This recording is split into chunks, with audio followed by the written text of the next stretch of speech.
If you're watching this right now, I need you to listen carefully, because this isn't just a story about betrayal. It's about what happens when you give your whole life to people and they still choose someone else.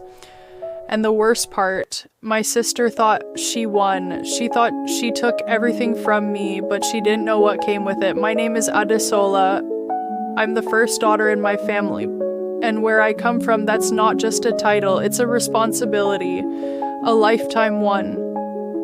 At 19, I dropped out of university, not because I failed, not because I didn't care, but because my father fell sick and someone had to hold everything together. That someone was me. I still remember the hospital smell, the bills piling up, my mother crying when she thought nobody was watching, and my younger siblings, too young to understand why everything was falling apart. So I stepped in. I worked morning, night, weekends, anything I could find. Every naira I made went home. Food, school fees, medication, rent, even extended family started depending on me, and I didn't complain because I thought that's what love was. Sacrifice. My mother used to say, "God will bless you, my daughter.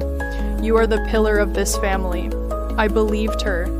I held on to those words like they were a promise. Yet years passed, life didn't get easier, but I got stronger, or at least that's what I told myself. Then I met Kunli.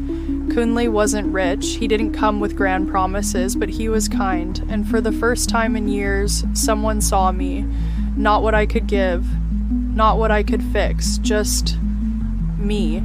So he would sit with me after long days and say, "You don't always have to be strong, Sola."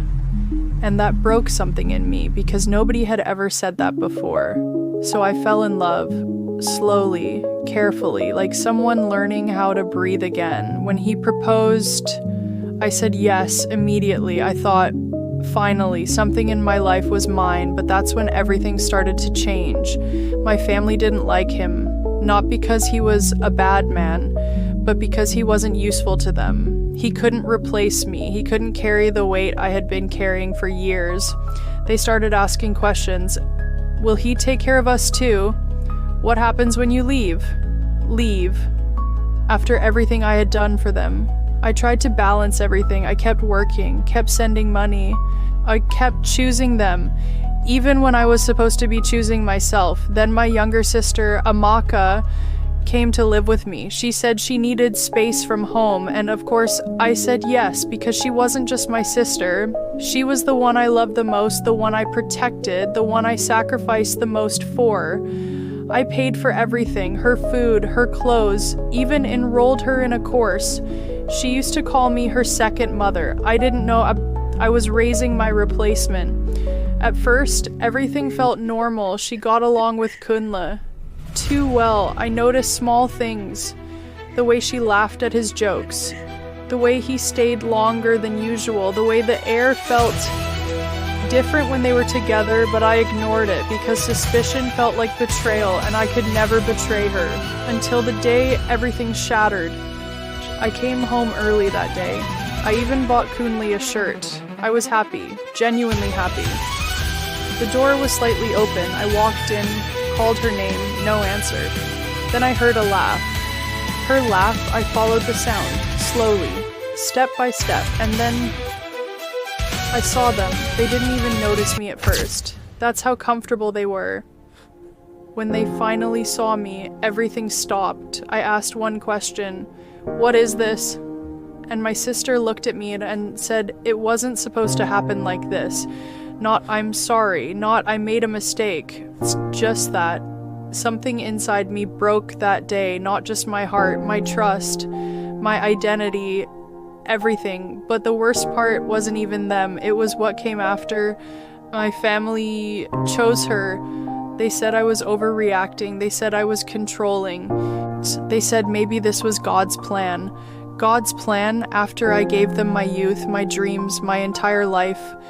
They went ahead with the wedding, yes. My sister married him, and my family celebrated. They danced, they smiled, they posted pictures. No one called me. I disappeared after that, not dramatically. I just stopped existing in their lives. I moved away, started over, went back to school, built something small for myself. For the first time, my life belonged to me, but that's not where the story ends. 3 years later, Amaka called me. I almost didn't pick up, but I did, and the moment I heard her voice, I knew something had changed. She was crying. "I'm sorry," she kept saying. I didn't know. I stayed silent, and then she told me everything. She didn't just take my fiancé. She took my life. The same responsibilities I carried, I became hers. The same man who promised me peace became her burden, financially, emotionally, completely. My family, they shifted to her. Everything I used to do, she now had to do. And that's when she realized what she had taken.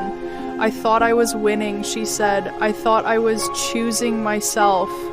Then she whispered something I'll never forget. "I chose your life." And in that moment, when I didn't feel anger, I didn't feel revenge, I felt free. I told her one thing: "You can walk away." She asked me, "Is it really that easy?" And I said, "No, but it's worth it. If you're watching this and you're the strong one, the one everyone depends on, the one who keeps sacrificing, please listen. Love should not cost you your entire life. And sometimes the only way to save yourself is to walk away." I was broken, I was betrayed, I was forgotten, but I survived. And for the first time, that is enough.